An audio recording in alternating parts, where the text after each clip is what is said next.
Hi everyone. Recently had the question on how could someone write data back from Nintex Forms to a SharePoint column when the calculated value control doesn't exist. Now, that has a bit of a backstory to it. So what does that mean? Well, in Old Responsive and Classic, we had a control called the calculated value control, and that would do things like what variables do. So it could do calculations like these, and it could also bind that control back to a SharePoint column. And also in 365 in Old Responsive and Classic, you also have the ability to connect a variable, like you do here, back to a column as well. Now those two components are not available in Nintex New Responsive Forms for Office 365 today. So how do you get around that limitation? Well, what I would do is, let's have a quick look and explain what I mean by connected to. So we've got my simple list here. I'm going to say, just going to call this username. Oof, what should we call it? Email. We'll call it email, and save. So we've got a field called email. Now on this form, what we're going to do is we're going to say we're going to keep title for a moment. We'll say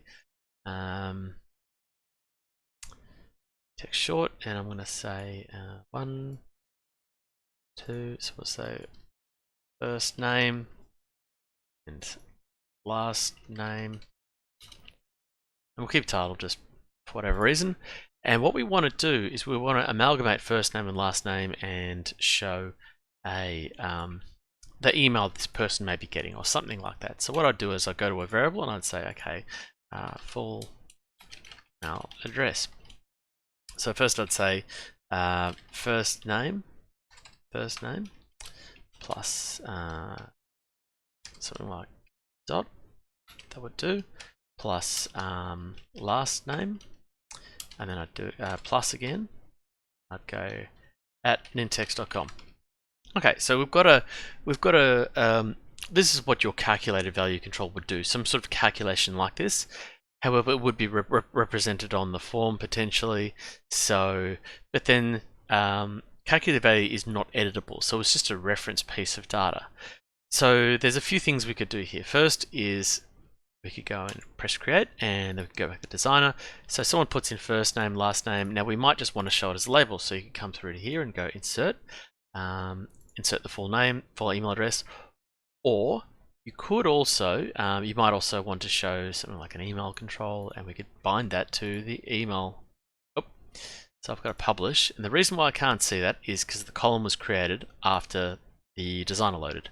So I'm just going to save that, press F5 or refresh.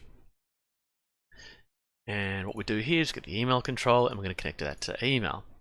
Now, let's get rid of one for a sec. Okay, so now people put in the first name, last name. We go and calculate the full email address. And then what we could do is we could say, okay, once these two have been filled, we want to set the email address. So we come to rules and we say add file if first name is filled and last name is filled, then email value is equal to, and insert your variable. So that's the full email address. Set email address. So there you go, like that. Now also what you might want to do is, much like the calculated value control, it would look very similar to this. However, it's always read-only. So then we would set this to read-only. So let's go and publish that and see how this works. Okay, so then we come back to here, press new. Cool, so we can see that. That's just for my own testing for the moment. So I'm going to call it Mr. Gamble or whatever. Doesn't really matter what we put in here for the moment. Ewan, Gamble. And when I tab out, it's actually going to give me the full email address. So that's the variable calculating something. And this is a representation of what I think the calculated value control was like in Old Responsive and Classic. So it would do a calculation and it'd show in a disabled field like that. And so if I was to change it completely, that gets updated. Let's say Lawton, and then you can see so the email addresses have been updated. So once I clear it and set it again, it goes and updates. So if I go and press submit, what's happening is this, I guess this pseudo calculated value control is actually writing the email back there. Now another scenario you might come across is someone might say, well, I don't actually want them to see what their email address is being called, or I don't want them to see the discount amount is going to be. So you might want to hide that. So we might turn this off. And interestingly, you can actually set the visibility to no. And we can publish this, and this control will still bind the data back to the column.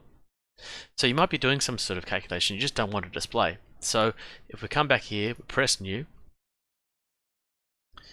and yep, so we can see the form as it was. So Mr. Ewan Gamble, and I'm going to put Lawton Fuzzens, and so that's the first name and last name. He's filling out this form, applying for whatever it might be, and he presses submit, and so we're not actually showing his email address.